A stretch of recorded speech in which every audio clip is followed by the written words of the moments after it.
I'd like to thank everyone for joining. With me on the line, I have some attendees from Netsmark, the EVV representative of the software that we actually use for the EVV system. My name is Danny Williams. I'm one of the field reps at Gamewell Technologies. Today, we will be covering the EVV system as it pertains to the Medicaid Web Portal. Our presentation is solely based on common denials and navigating the web portal, as well as becoming familiar with your remittance advice. This presentation is available to you on our website at www.mmis.georgia.gov. From the drop-down, you'll select provider information, provider notices, and this presentation is there for you to access at any time, as well as any other presentations that we have held in the past. They're there for you to reference. All right.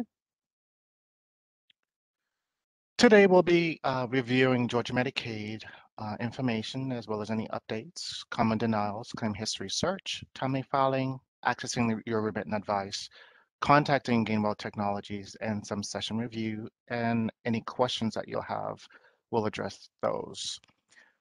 During today's session, we will be using the Q&A functionality in WebEx. So if there is a burning question that you do have, go ahead and solicit that question through the Q&A functionality, or you can save that question till the end and I'll open up the lines and you can go ahead and vocally solicit your questions to myself as well as the EVV representatives that we have on the line. All right, so our website address is www.mmis. This is the Medicaid web portal that you all should be familiar with at this point. That web portal is still available for you to access your information, and that would include checking eligibility, your prior authorization searches, accessing the provider manuals, any types of alerts, forms, training materials are still accessible via our website with some internet access. But most importantly, you'd want to be familiar with checking eligibility as it pertains to your members to determine if they're actually eligible and if there's any eligibility that may have changed. All right. Along with that, you can also review your prior authorizations on the web portal. You can make if your claim does qualify for any types of adjustments that are non-EVV claims, you can make those adjustments on the web portal. And of course, you can submit any claims that would actually qualify for submissions to the web portal, as normally would, again, non-EVV claims. You can submit those claims on the web portal. And then, of course, you can definitely review your remittance advice at any time, all right? So how do you stay informed? You can stay informed by accessing our website like you normally would. Provider information, provider notices is where we actually house all of our presentations. Provider manuals are still there and are available to you, and they're updated every quarter. Provider messages, any type of alerts that we have to solicit to you all as far as any type of updates during the quarter are still available for you to access. All right, so effective January 1st, 2022 this year, any types of personal support services or any community living support services should be submitted via the EVV software, and this would be applicable for any source provider, Ccsp, now and com provider, ICW, and or GAP providers. All claims must be submitted through the EVV software by Netsmark. All right, there is a banner message that covers this on our website at www.mmis.georgia.gov, and that banner message is dated 12/22/2021. All right, so again, our website address is www.mmis.georgia.gov. You'll go ahead and log in with your credentials. You'll enter your username and password like you normally would in order to access the web portal. And then, of course, you'll select the web portal option. All right, so once you've accessed the web portal, you'll come into the system. This is going to be your home page that you would normally enter in. And like I said previously, your most important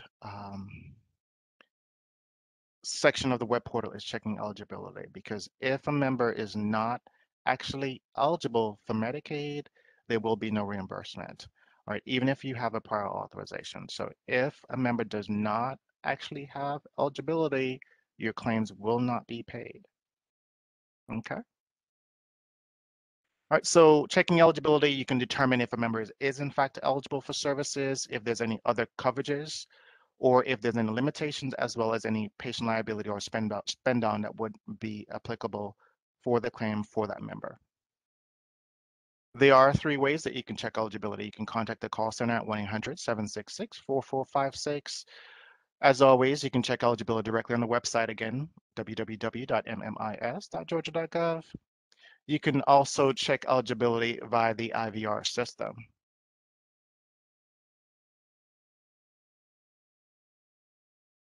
One moment. Both the IVR system as well as the web portal is available 24 hours a day, 7 days a week, unless we're doing system updates. All right, so here are some benefit plans that you want to be familiar with as far as eligibility for your members. Title 19, SSI eligibility, QMB, and SLQI1. Eligibility are the ones that you want to look out for, because if your member has QMB and or SSI QI1 independent by itself, which means that's the only benefit plan that the member has, those two benefit plan is indicating to you that there no coverage available to you for that member to be reimbursed for services. So you'd want to become very familiar with those two, because that's a standout to you, letting you know that those benefit plans do not mean any reimbursement for you as a provider. All right, so how do you check eligibility? Again, logging in, select the web portal option, select the eligibility option, you'll enter the member ID number, and then your dates of service, and then you'll hit search. If you do not have the member ID number, you can check eligibility using the last name, first name, gender, date of birth, and the date of service timeframe that you want to check eligibility for, and hit search. Once you've done that, then it'll bring up the member's profile. Also, you can check eligibility using the date of birth, social security number, the from and through date of service, and hit search, as well as first name, last name, social security number, the date service time frame that you want to check eligibility for, and hit search, and that brings up the member's profile, where you're able to determine the member's Medicaid ID number. And then you're able to determine if the member is in fact eligible for the time frame that you're going to be providing services for. Keep in mind, Medicaid benefits can change month to month. If there's a new or recent update in their eligibility, it can change within the month. So you want to be familiar with that eligibility, speak to your members to determine if they receive any letters from Social Security and or DFACs to indicate to them that they're due for renewal. So that way you can watch out for that to see if their eligibility may have changed or could be changing or something of the sort. So once you've checked eligibility, you'd want to be familiar with the eligibility by service type to determine if a member is in fact eligible. In this particular example, it shows that the member is in fact inactive for service. That's letting you know that there is no eligibility for this particular member. All right, so members with SLQI1 and or SLMB are Medicare premiums only. They do not actually have any Medicaid benefits. All right, so you'd want to look for your aid category. And then in special notes, it'll tell you provides payment for Medicare Part B premiums only. Again, Medicare. You want to watch for that. And then also where it says eligibility by service type, it shows that they're inactive. Okay. Also, you want to look for members that could have a QMB, Medicare premiums only. Again, this is paying the premium to Medicare. Looking for the aid category, if it's an independent QMB benefit only, again, there is no Medicaid benefits for this particular member, which means there will be no reimbursement for your services, even if you bill it. Even if you have a PA, there is no reimbursement for services. All right, so this particular eligibility shows a member that actually went through their care coordinator and applied for CCSP Medicaid. They had QMB before, and then they applied for CCSP Medicaid, and they had an insert where they would have received aid category 259 for community care waiver, And this benefit is for CCSP services only, which means you as a provider are enrolled as a CCSP provider, and this particular member is being provided CCSP services. And this particular line would cover those services for you to be reimbursed for those CCSP services. That is the only type of service that you would get reimbursement for with an aid card category 259.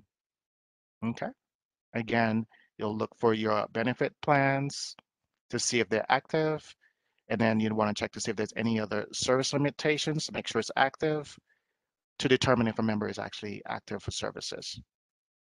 Again, I'm going to reiterate, if it's an independent QMB benefit plan only, there is no benefits for you.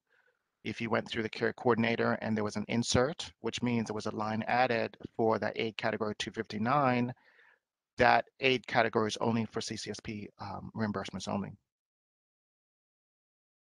All right, so one of the ones that you'd watch for, that means that they're actually eligible for all Medicaid benefits.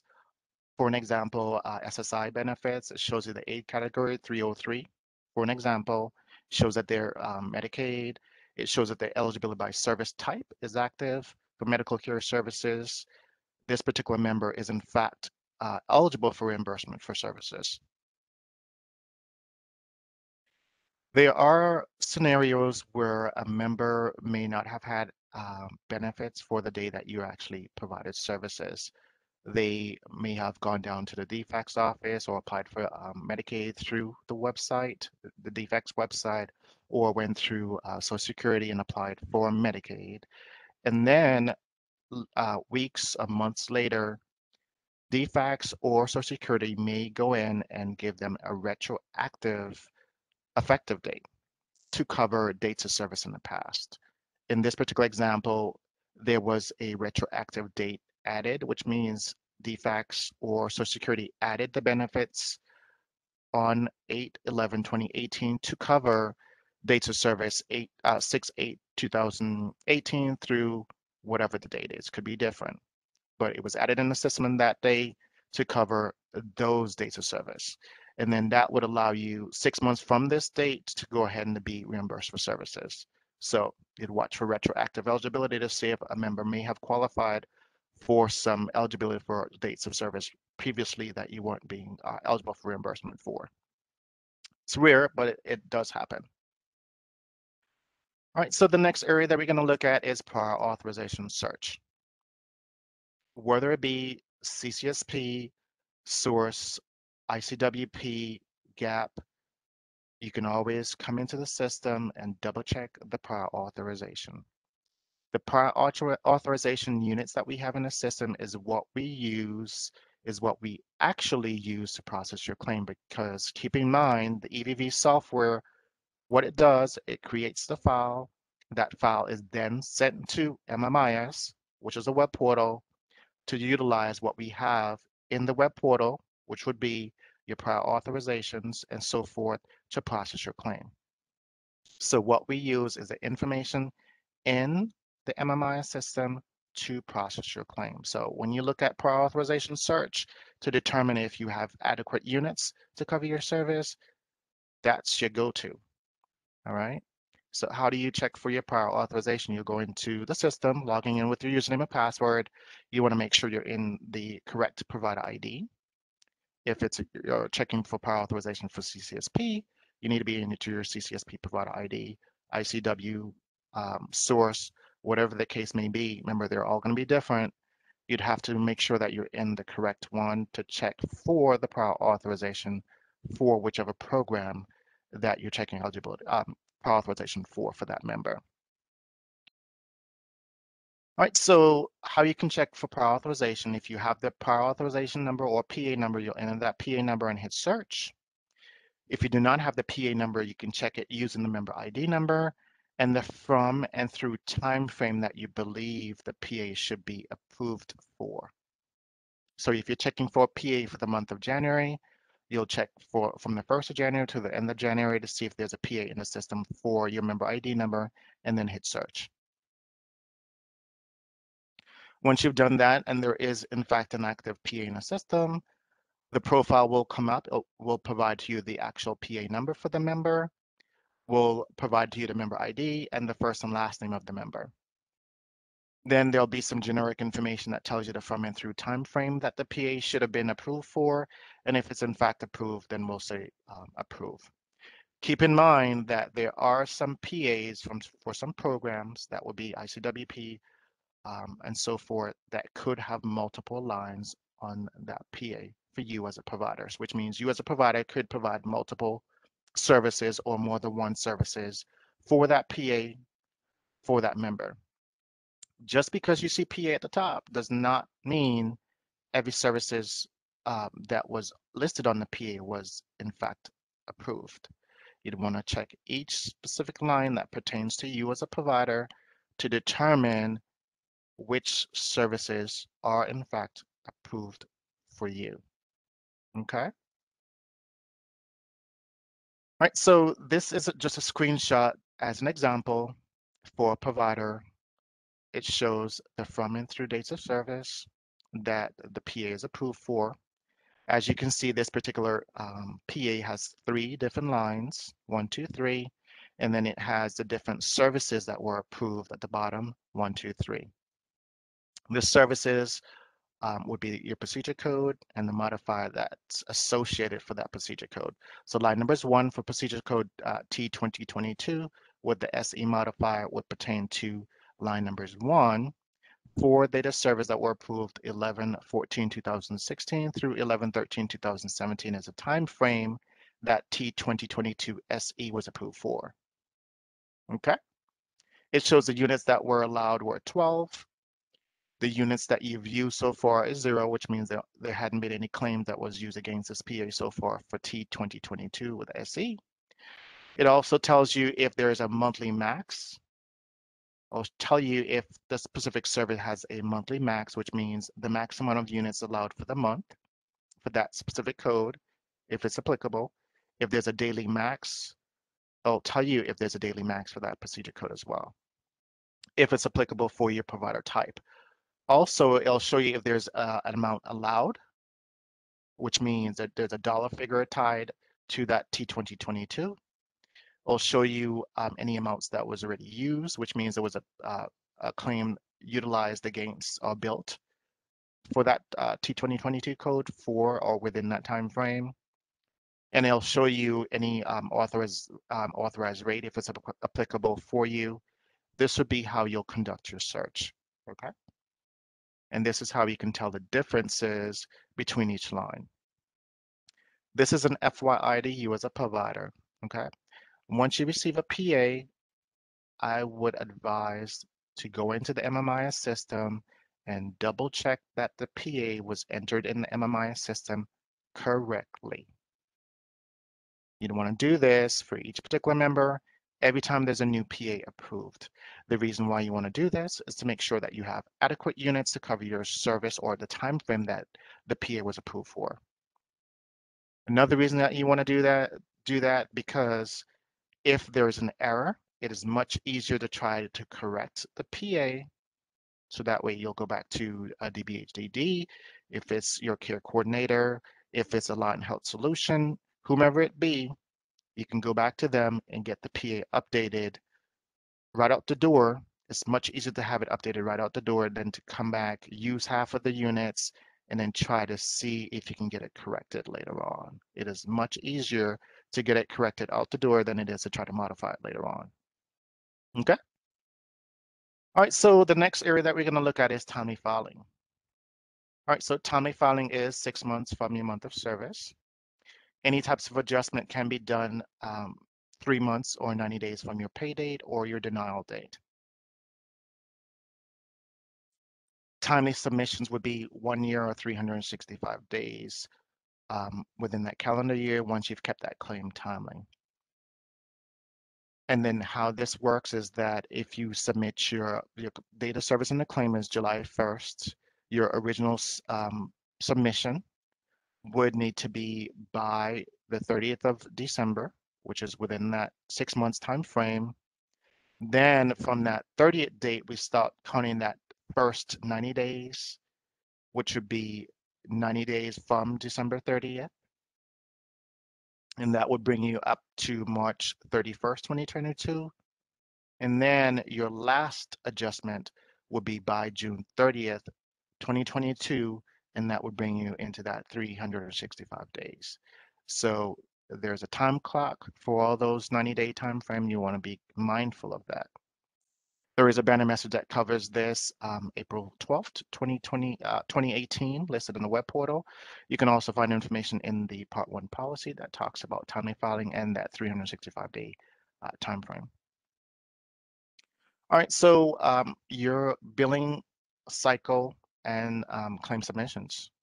EVV submissions using the NetSmart system are due by midnight on Thursday. What I would suggest to you as a provider is to try to get your claims for the week submitted by at least the day before Wednesday, just to be sure that file is sent over to NetSmart. NetSmart would then route it to MMIS for processing. I would implore you to try to mimic that as your cutoff Wednesday by midday or the end of the day by Wednesday. Get it submitted over to NetSmart so that way NetSmart has enough time to submit it to MMIS to process your claim to meet the next week pay cycle. Okay, but other than that, the rule is to get it in the system by midday on Thursday. But like I said before, try to go ahead and get it closed out by the day before and submit it utilizing the software over to NetSmart by Wednesday, so that way you don't have to worry about missing the deadline. All right. As you are aware, the web portal, if you're keying a claim in the web portal for the claims that qualify for web portal submissions, those are due by midday on Friday. As always, your remittance advices are generated and are available by Monday morning for you to access on the web portal. Your payments are going to be deposited by Thursday each week to your EFT bank account unless there's a holiday. All right, so once the claim is built into the system, there are what we call region code or ICN numbers that's generated. When a claim is received and processed utilizing the EVV system, the first two numbers of the ICN number is how we can determine how that claim was received. An EVV claim would always start with a 20 ICN. Again, an EVV claim submitted into the MMIS system or processed through the EVV that's routed to MMIS will always start with a 20 ICN, as indicated here for an example. A web portal keyed claim will always start with a 22, and a corrected claim or voided claim will always start with a 59. All right, so that's how you can tell the differences between an EVV claim or a web portal keyed claim, which means someone went to the web portal and actually keyed it on the web portal. Okay. All right, so once a claim is submitted, it would be either paid, denied, or suspended. Paid claim is going to be a paid claim, or it could be a partially paid claim. It will still be considered as a paid claim. A claim that's denied, that claim outright means there is not going to be a reimbursement on that claim. And of course, a claim that's suspended, that means they maybe some eyes that need to be looked at, whether it be a field rep or the call center may need to look at that to see if there's any additional documentation that may be required that may need to be attached to that claim. All right, so a claim that's built through the web portal would be a paid claim. You can always come into the web portal, search for a claim. I'll show you if it's paid. It'll be in the top right-hand section. I'll show you the ICN number on the left. And like I said, this particular claim as an example would be a 20 ICN. That's an EVV claim. And I'll show you the amount that's due to be paid on this particular claim as an example. Here is an example of a denied claim. I'll show you denied. The claim numbers are 22. That's a web portal entered claim. And then of course at the bottom of the claim, I'll show you why this specific claim was in fact denied. So we'll show you your denial status at the top. If you move at the complete bottom of the claim, we'll show you the reason why this particular claim is denied. Right? So some common denials that you may encounter are here. 2697, 3043, 1410, 1430, 3011, 3052, and 1072. These are some common denials that you may encounter when submitting claims. All right, so the first one that we're going to be looking at is EOB 2697 that talks about Medicare member, bill Medicare first. Definitely want to check eligibility, become familiar. If your member happen to be a CCSP member, you want to get with the care coordinator and see if they can apply for CCS benefits for you for that member.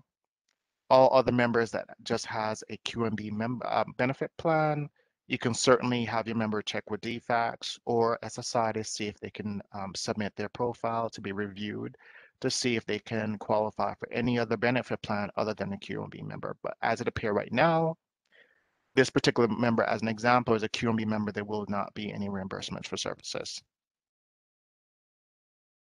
All right, so again, you can check the eligibility, determine the benefit plan or aid category. Like I said before, we only cover the premiums to Medicare for the member. For you as a provider, there is no reimbursement unless you're a CCSP provider going through your care coordinator to apply for benefits for that member. All right, the next EOB code that we're going to be looking at, or denial code, would be 3043. Prior authorization procedure code conflict. You definitely want to check your prior authorization to see what specific procedure code and modifier you were approved for, and make sure that you're billing and selecting the right procedure code and the appropriate modifier is actually on the claim. This particular claim was submitted with T1019. Very likely there's probably going to be a TF modifier that should have been added to the claim, but it was left off. So you want to make that correction and then resubmit the claim. The next edit we're going to be looking at, or denial that we're going to be looking at, is 1410. First ICD diagnosis code is a header or parent code. Resubmit your claim utilizing the EVV system. It could be even a web portal if it's a web portal claim or a claim that qualifies for a claim submission. Double check the documentation for the member and identify the correct diagnosis code. Delete the old diagnosis code out of the system, and then enter the correct diagnosis on the claim, and then resubmit it for processing. Edit 1430, first diagnosis, ICD-10 diagnosis is not specific. You want to make sure that you're submitting a specific diagnosis code. This particular claim was submitted with a diagnosis M1990. Again, you want to check the member's documentation to make sure that you're submitting the correct diagnosis. This could mean that you may need to go back to the care coordinator, look at the member's documentation from the physician, whomever it be, double check with whomever provided the authorization or the member's documentation to see if the diagnosis was entered incorrectly, or if there's a different diagnosis that you should have actually entered in the claim. Again, delete the old diagnosis out of the claim, and then enter the correct diagnosis, and then resubmit your claim for processing. Next, denial 3011, data service not within PA effective date. You'd want to check your PA and make sure that the data service approved on the PA were within the same time frame that you're billing for, or is within the same time frame that you're billing for. So if you're approved for 7/7/2011, 2021 through 7/6/2022, your data service need to be within that time frame to support that. And then also definitely check your procedure code to make sure it is the same thing too. This is an exact correlation to the claim, but as an example, make sure that you're submitting the correct data service in your claim as within your data service on the PA. Again, correct your claim and then resubmit it for processing. Next, denial 3052 prior authorization units have been exhausted. Again, double check your prior authorization for the data service that you're approved for in the PA. Make sure that you have adequate units and then make your correction on the claim accordingly. it could be that you've already used all the units on the PA. What that means, you may have submitted more units on previous claims than you should have actually submitted. So which means you've already used all the units much sooner than you should have. This could mean that you'll need to go back, look at your history of all the paid claims, and make some corrections to claims that might have been paid incorrectly so that we can get paid correctly should there need to be an audit. Okay. Next edit 1072. EVV services must be submitted to the EVV vendor. This simply means that you're billing the claim on the web portal, for instance, and the claim that you're billing on the web portal should in fact be submitted utilizing the EVV NetSmart software. You just need to go ahead, submit that claim utilizing the EVV system. All right, so claim history. This is very, very important. Okay. The reason why you want to check claim history because there may be a scenario where you need to determine if we've paid you for all the dates of service within the month. Okay. As always, you'd want to be logged into the web portal. You can search for a claim with just the ICN number individually, or you can pull a history of claims over a time frame. You can check using the member ID, the from and through time frame, claim type. You can also check using the member ID, the from and through time frame, claim status, or you can check with the member ID, claim type, RA date, and then you can hit search. Your claim type will always be professional. Your status, you can check for all your paid claims to find all your paid claims, or you can just check all your denied claims, or you can even check just for claims that are suspended currently. All right, so how do you do this? Again, you'd want to make sure that you're logged into the correct provider ID number. You'll go into claims, you'll select search claims. Again, you can check with ICN, member ID, and so forth. For this particular example, we're going to we've run into your member ID number. We're going to check for all claims that were submitted between January 5th, 2009 through 1/29, 2009. You can check just for paid claims. As far as your status, your claim type is always going to be professional, and then you would hit search. What that does, it brings up a report of all the claims that was submitted for you over that time frame between the 5th through the 29th of January. Okay. Once the report comes out, you can click on where it says from date of service. What that does, it arranges your date of service ascending and descending for you in order, so that way you can quickly identify if you've received payment on each date of service. You can also arrange the claims based off of the billed amount. You click on the word billed amount, and it'll arrange them in order from highest dollar amount to lowest dollar amount, or you can click on it. You can click on it again, and it'll arrange it by the lowest dollar amount to the highest, or highest to lowest, and it'll arrange it for you that way. You can also click on the RA date, so that way you can see the remittance advice date, and it'll arrange all claims for that specific member or that specific week, and it'll arrange all the claims by the RA date. And I'm going to take a step back. Claims history, if you're in your provider ID, you don't even need to put in a member ID number. You can check for all claims over a time frame. So if you're going to check for all claims for your provider ID that was received with the 1st of January through the 31st of January, you can check just for paid claims, your professional claims, and hit search. It'll bring up a report of all the claims for your provider ID that was received within that time frame between the 1st through the 31st. And once you've hit search, it'll bring up a list of all your claims for all your members for you. And then you can click on your RA date. That RA date is your remittance advice date or the pay week. And you can quickly see a report of every single claim for every single member that will be showing on your RA. Okay. All right, so we're gonna now look on remittance advice. Within your remittance advice, there are different sections within your remittance advice. The first section would be your banner messages. Within your remittance advice, you'll see all your paid claims, all claims that have paid. There is going to be a denied section. There will also be a financial transaction sections that would outline any type of system payouts, refunds, or ARs, or accounts receivable. There is also going to be a summary page that should indicate to you your deposit to your institution, and there will be a EOB description section at the back of the remittance advice. As far as the summary page, in order to see the summary page, you will need to access your payee ID number in order to see the summary page to show your deposits.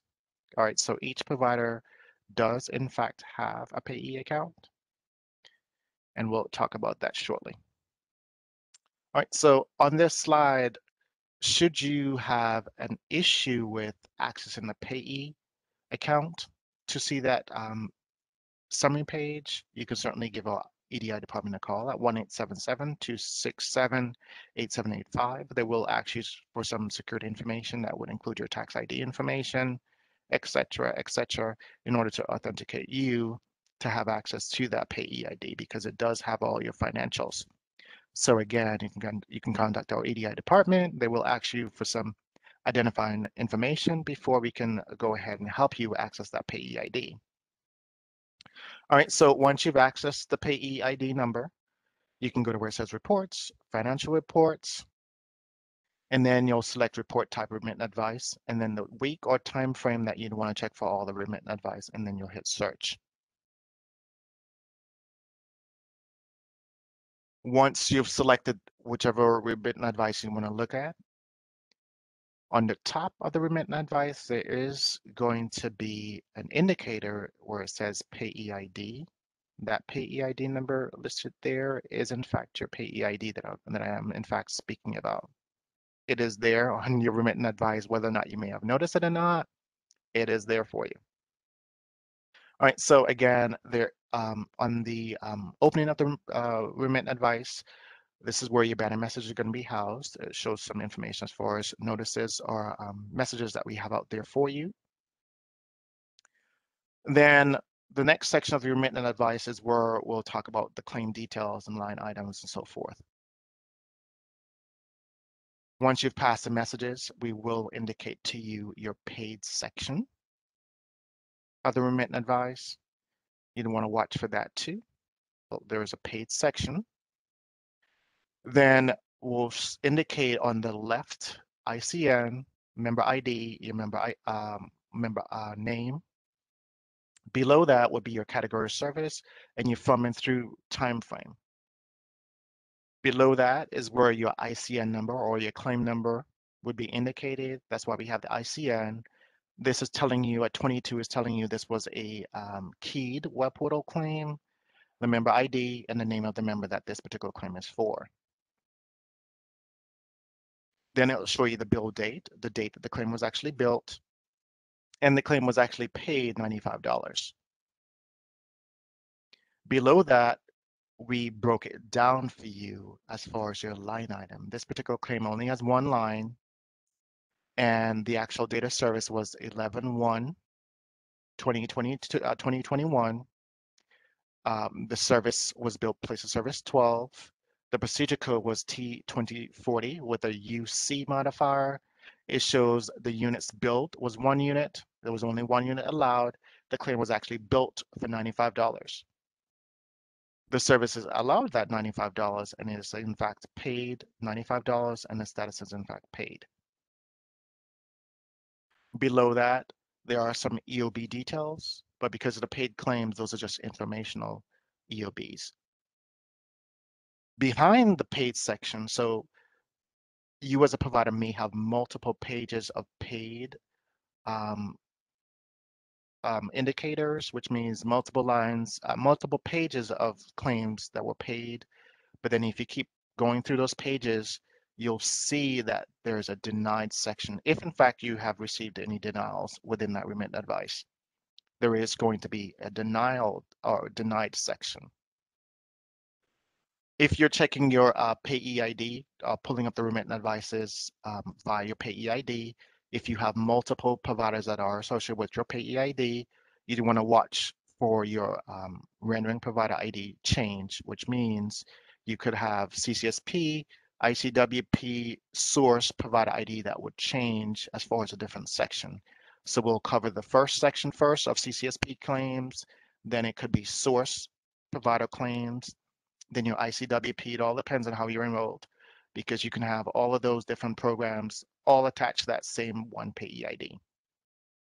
So you want to watch for that. You watch for your rendering provider ID, watch for your section of claims to determine what types of claim am I looking at? Is it the denied section or just a paid section? You want to watch for that. Again, so your ICN number, your member ID, member name. Your ICN number is listed, the member ID is indicated, the name of the member will then show you your claim category service. And then you'd watch for your EOB details, because this is your denied section. So there won't be any paid information listed here, just your denied information. Your EOBs are listed. So this one has an EOB 3001. You can always refer back to the end of your remittance advice to see the description of that 3001. Denial is telling you that it was in fact denied on the far right. Once you've gotten to the paid, your denial section, if you've had any recoupments within your remittance advice or any types of voids or anything like that, you may have a AR generated or accounts receivable. Within the payee ID remittance advice, the full remittance advice, this is where we'll indicate to you any ARs that were created. On the far left, I'll indicate to you your AR number. It'll indicate to you the setup date and the recouped amount and the original amount and so forth. Here it shows the related ICN number, which means there was an ICN number that was created here. As you can see, this is a 20 ICN, so this was an avoided claim, an EVV claim. The actual amount that was billed for this claim was $175. There was another claim here for $175 that was voided, another claim here for $175 that was voided. When you calculate them up, there was an original amount that was created for those three claims for $525. We recouped within the same cycle, $525, the entire amount was recouped, and the setup date was 12/10/2021, which is the exact same remittance advice that we're in. Within the same remittance advice, we recouped, total recoup, $525, so which means there isn't a balance because we took it back within this same cycle. This cycle, we recoup the entire amount for those three claims. You'd want to watch for that. It'll also indicate if there's any previous ARs that were straggling around and if there's any balances. All right, behind the AR page is your summary page. Your summary page will break down how many claims were paid and the amounts that were paid. If there were any positive adjustments or any negative adjustments, we'll show you the claim payments. And then of course, you watch for your net earnings that would represent your deposit amount as a whole for your payee ID to your bank account for that week. All right, so for some support, if you're needing some support in regards or related to the EVV system, the call center's telephone number is here and the email address is listed here for you. There are some key information that the representative will ask you to identify yourself. Please have that information readily available to provide to the rep. On this slide, it has some resources for EVV providers. Please become familiar with that. If you're a new provider, make sure that you've gone through the different avenues that are available to you for support.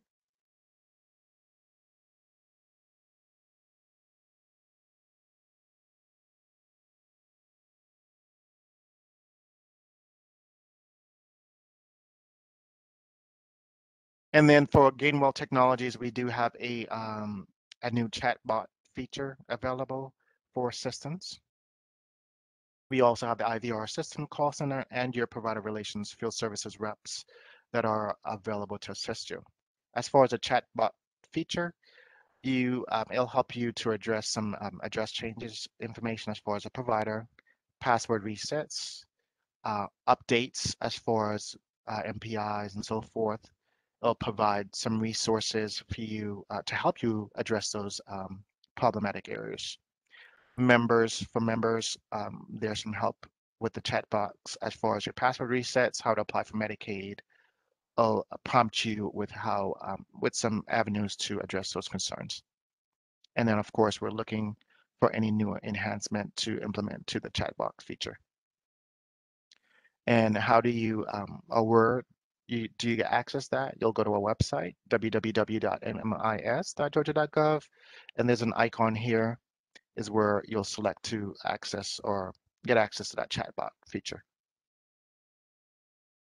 And as always, our telephone number at Gainwell Technologies is 1-800-766-4456. You can check eligibility, claim status, payment information, enrollment, Pro Authorization, password resets, and so forth, utilizing the 1-800 number. The call center is available to you Monday through Friday, 7 a.m. to 7 p.m. Eastern Standard Time. You can always utilize the Contact Us inquiry on the web portal to submit an inquiry to your field rep. Each field rep is associated with a territory. On this map, those territories are color-coded for you, and they're tied to counties within those territories. And those counties are associated and tied to a rep, and those reps are listed on the right of this slide.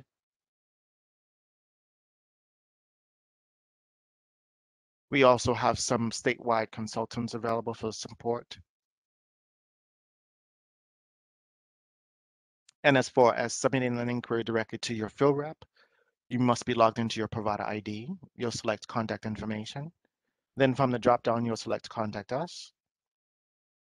Where it says select an item, you'll hit that drop-down. There are two options that route you directly to your field rep. Whichever option you choose, it doesn't matter. And then you'll select the light blue area. And then there's a template for you to enter whatever area you're having a concern. If you're having difficulty with a claim, please indicate to us the claim number and specifically what the issue is with the claim so that we have something to go by to do or to conduct some research. So that way, once we reach out to you, we can provide an answer. Definitely want to put a telephone number. If there's a specific day of the week that you're in the office or a specific time of day to reach you, that's best. Please indicate that within your inquiry. If you can always put in an email. Me personally, I like to have a conversation because I like to try to address those concerns during my call once I've actually reached out to you. And then hit the submit option, and that will create a tracking number. That tracking number could be accessed or referenced by anyone at the call center or at the state level.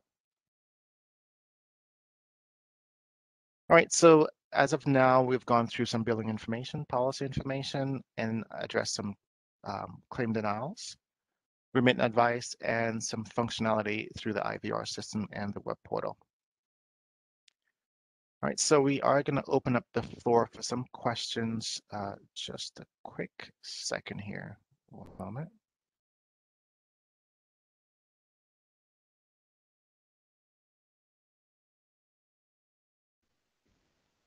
Anitra, can you go ahead with the first question?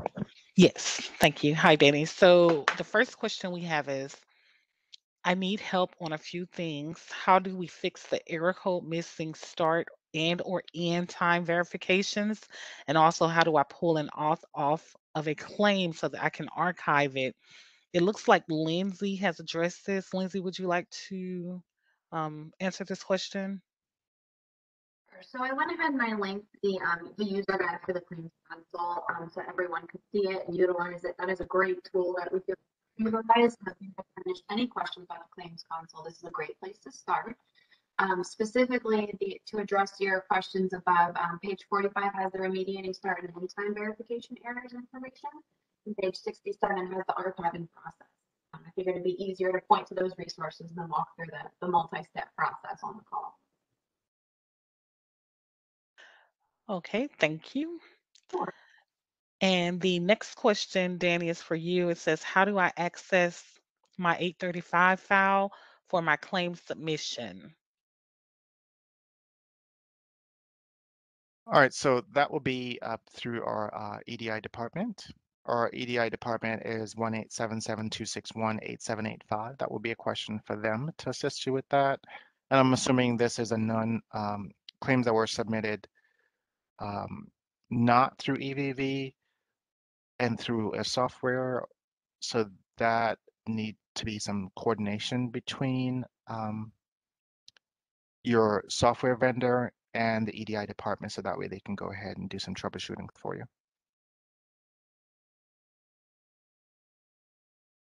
Okay. And that's All all right, I so have for right now. I'm assuming that was this was David. You're saying that this is an 835 through EVV. David, you Yes. can go ahead and unmute yourself. Hey, thanks so much. Well, I'm submitting claims from a third party to NetSmart, and then they're going into Gammas, and I just need an 835 file so that I can import it back into my third party software system to match the claims to what I submitted. I Yeah, don't know how to access my 835. yeah. So Anitra, correct me if I'm right. Wouldn't he go back to EDI for that? Yes, he can go back to EDI at that number and they will walk you through logging into your payee account, which is what you would need to Okay. download those 835 files. They're on the web portal, but you must be logged into the payee account. But the EDI department will walk you through setting up a username for that account if you don't have one, and logging in and downloading those files from What was the that phone number Canvas. again? 1-877. 261-8785. And would I need a separate payee account for each of my provider IDs that I want to do this for? When you enroll, typically a provider has one payee number that's associated with all of their CCSP source ICWP if you're enrolled for multiple. Okay. It's very rare that you or as a provider would submit a separate enrollment for a separate payee different from the one that you have for all of those. Fantastic. Very So likely you yeah, only have one one. account would be so much better. So I'll try to make sure that I get that. Thanks a lot, guys. I appreciate it. You're welcome. Okay, next. Okay, and the next question says, are you able to see questions submitted to the presenter? This is from a Carlisha Ross. Ms. Ross, can you go ahead and unmute yourself and go ahead and solicit that question out loud? Thank you. Hi, the question that I had was, do we make the corrections in Gammas or through TELUS for the units? Because we have well, I'm sorry, that's the second question. The first question is, how do we correct units on paid claims so that we have units available for the claims that denied? And What then time frame are we speaking about? Is it for December month of data service or November January? and December.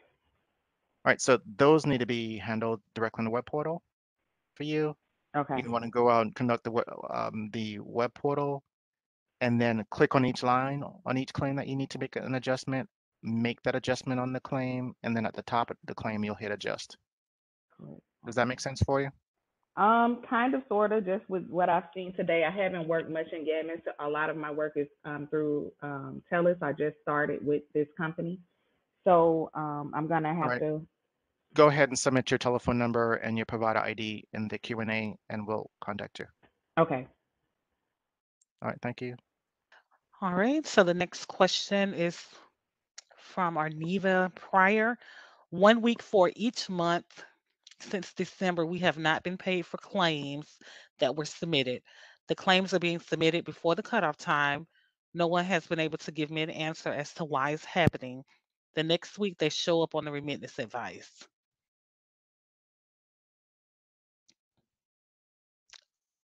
Was that the same And young lady that we had on the call just a minute ago? Miss Arneva Pryor, or I'm not sure. Miss Pryor, can you go ahead and unmute yourself, please? Yes.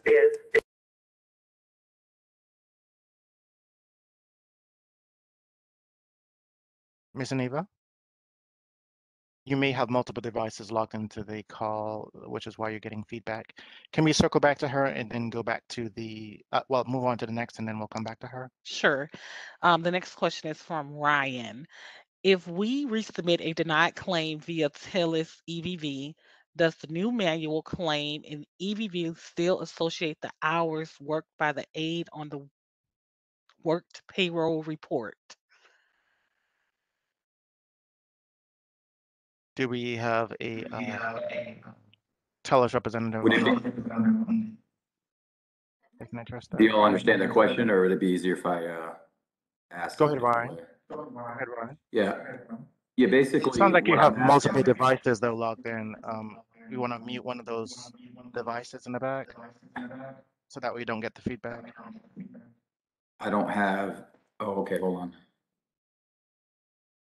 Sorry, I got the TV on, because it's.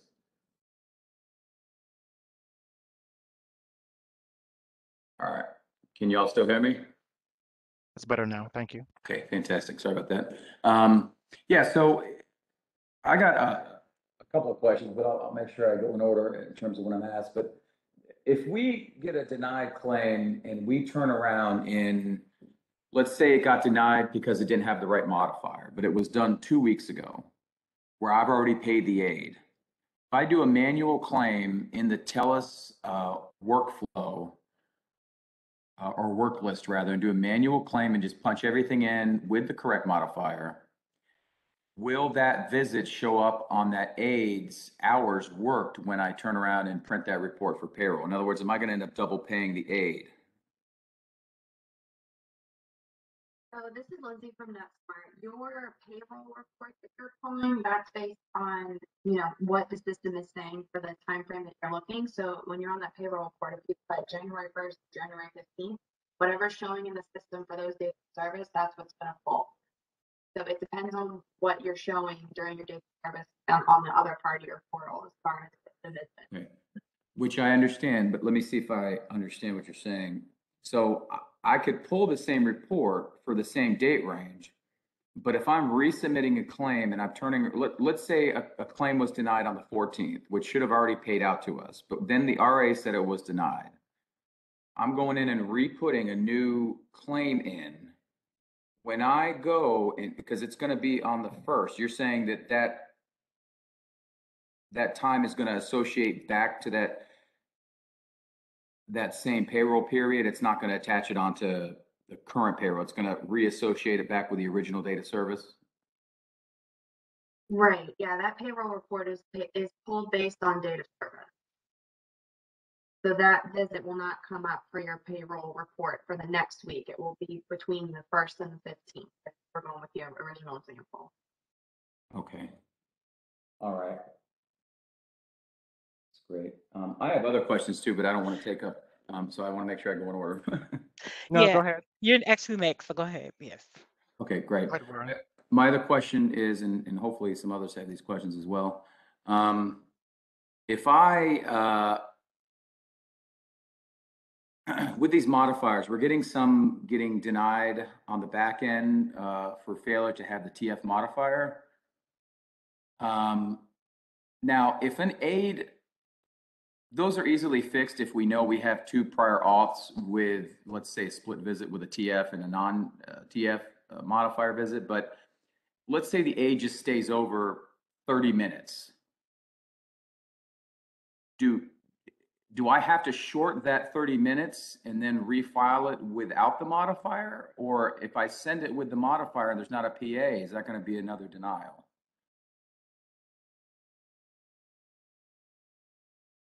Or did I just not make any sense? I confuse myself sometimes.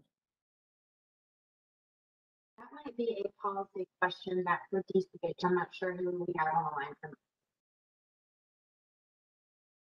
All right, so you're saying that, say for instance, your provided 2 hours of service and the employee stayed over 30 minutes past that 2 hours? Yeah, Is let's what you're just saying? say for whatever reason they stayed late or whatever. So when I go to bill it, that 2.5 hours gets billed out at the the non-modified rate, all right? But it's denying it because it says we've over-serviced based on the authorization. And if there's not a TF authorization, how do I rectify that without shorting the visit? Would you happen to have an example of that? I could pull one and send it. I don't know that I have one right here in front of me, but let's just, patient Smith has an authorization for 1.5 hours a day, 3 days a week. All right. That's going to be what is that, 1095 without the modifier. One day, the aide goes in, spends 2.5 hours instead. So it's going to come back on the RAs denied for over service. When I go back in to rebuild that into EVV and do a manual claim, if I don't have a prior auth with the TF modifier in it, and I go and try to resubmit that, it's going to deny it for the exact same reason. So the only way to override that is to turn around and either short the visit to 2 hours or less, or is there a workaround for that? Or do I just have to say, you guys cannot stay late, otherwise we're not going to get paid for it? Yeah, it'll be best for us to provide an answer, a claim to DCH with the question, so I can give you a call in the morning if you'd like. That'd be great, yeah. What time in the morning do I need to call you? You call me whenever you have the answer. I'm available anytime, 8 a.m. to 6 p.m. All right, so I'll give you a call tomorrow, and then we'll get with the state on that. Okay. All right, thank you. And another? Okay, and I have one last question. Is there an actual, I know when I talked to you yesterday, we established that Wednesday close of business was the best practice for making sure everything got in for the next Thursday cut, but is there an actual cutoff time in EVV when the claims stop and get put on the RA for the following week?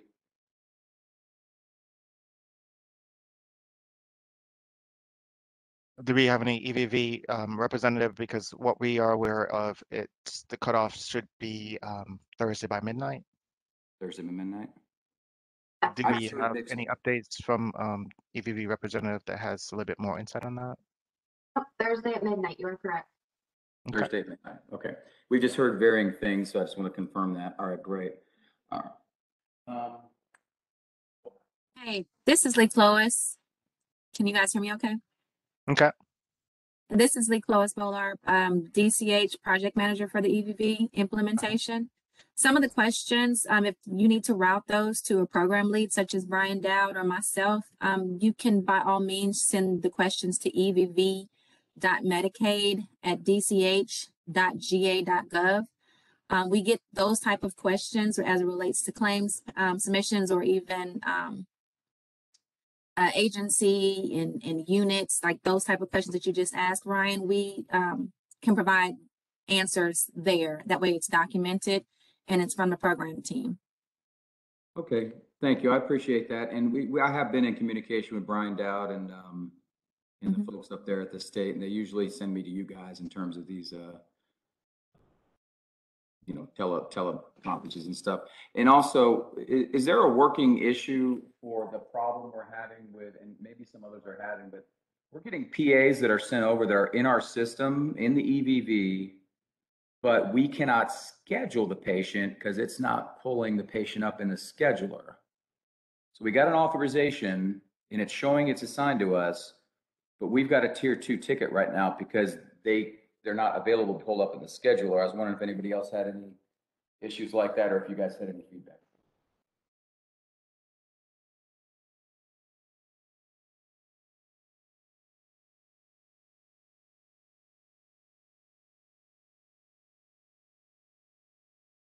Please, not all at once, guys. Anyone on the call with any feedback on that?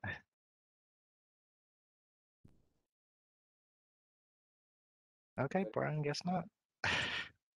Okay, did the EVV folks understand the question? Hi, this is Mary. Are you saying you have a PA in GAMIS and the PA is not showing up in the EVV system? No, ma'am. The PA in GAMIS is valid and it's transferring into our EVV system, and we can see it. Everything's great.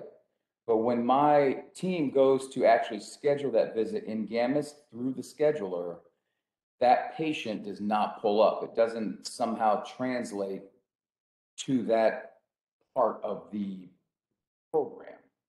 So we can't physically schedule it. So it's forcing us to do manual task sheets in a manual GAMIS claim. Okay. Do you have a ticket number handy, or we can research your ticket? I'll need to look at the details. Yeah, I'll get it for you. That's fine. Okay. Do you want it right now, or do you want me to email it to you?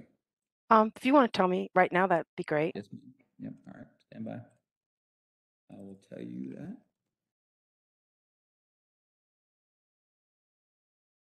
All right. We're looking at case 11201.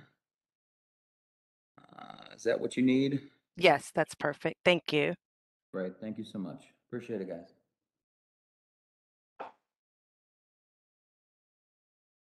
All right, do we have anyone else that has a burning question? Go ahead and unmute yourself and solicit your question out loud. Do you have any other questions, guys?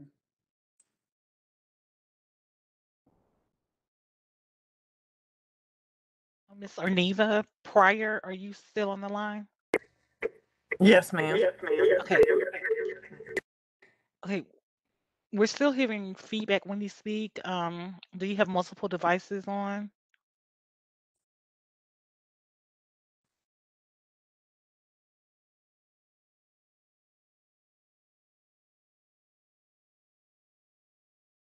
All right, I've gone ahead and sent her a message for her to provide her contact number, so I'll call her. Perfect. All right, do we have anyone else on the line that has a question?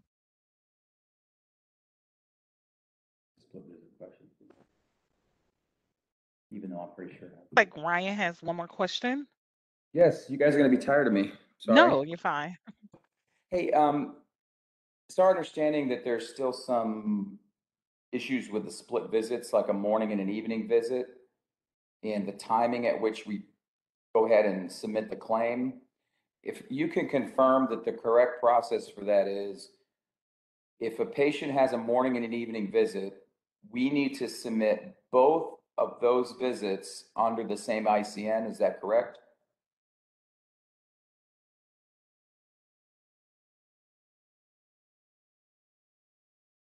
Anyone from TELUS can answer that question? Do we know? Or DCH? I know there was a concern about that. I don't know if DCH had provided a confirmed answer on that.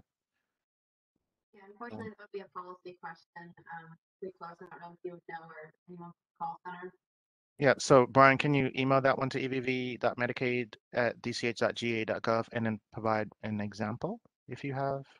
Or we can just talk about it tomorrow and I'll get an example. I'm gonna be honest with you, it's been an issue I know they brought up several times. I'll be happy to send it to you, just as a matter of completion, but you want me to email that to EVV? No, I'll get it when I call you tomorrow. How about that? Okay, I yeah, have to just call you comment anyway. on that, 'cause, I think the best workaround is just make sure we don't go ahead and release them both until, under the same ICN, but I just want to make sure that that's the best practice moving forward. Okay. Yeah, hi, this is Lee Clovis again. We do get that question a few times. We have seen that same question a few times. It just, sometimes there may be different answers depending on what the situation is. So I don't want to, answer it right now. But Ryan, I know you said you're going to contact him in the morning, but by all means, you can of course send follow-up with the description of the issue to the evv.medicaid mailbox, and we can respond from a programmatic perspective as soon as possible. We pretty much address those questions that come through within 24 hours. All right, thank you for that. Mm-hmm. Do we Danny? have, go ahead. Oh, yes, sorry. We have another question from Carlisa. Will this recording be available to the providers? Yes, well, we have one of two recordings. This one and we have the other, but we're only going to choose one recording to post, not both. So it depends on the quality of the recording. So whichever is the best is the one that we're actually going to post. And it will be on the MMIS Web Portal, on the provider information, provider notices. We'll probably have that out by next week. So the link will just be removed and replaced with the presentation and a link of the recording on the opening slide of the provider notices presentation. Okay.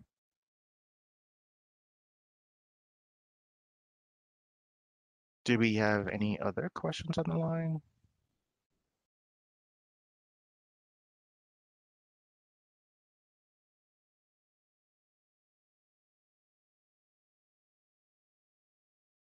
Okay, so I would assume there aren't any additional questions, and I'm going to go ahead and stop right here and thank everyone for joining this afternoon. I hope this presentation was beneficial and we were able to answer some of the questions that you are problematic to you.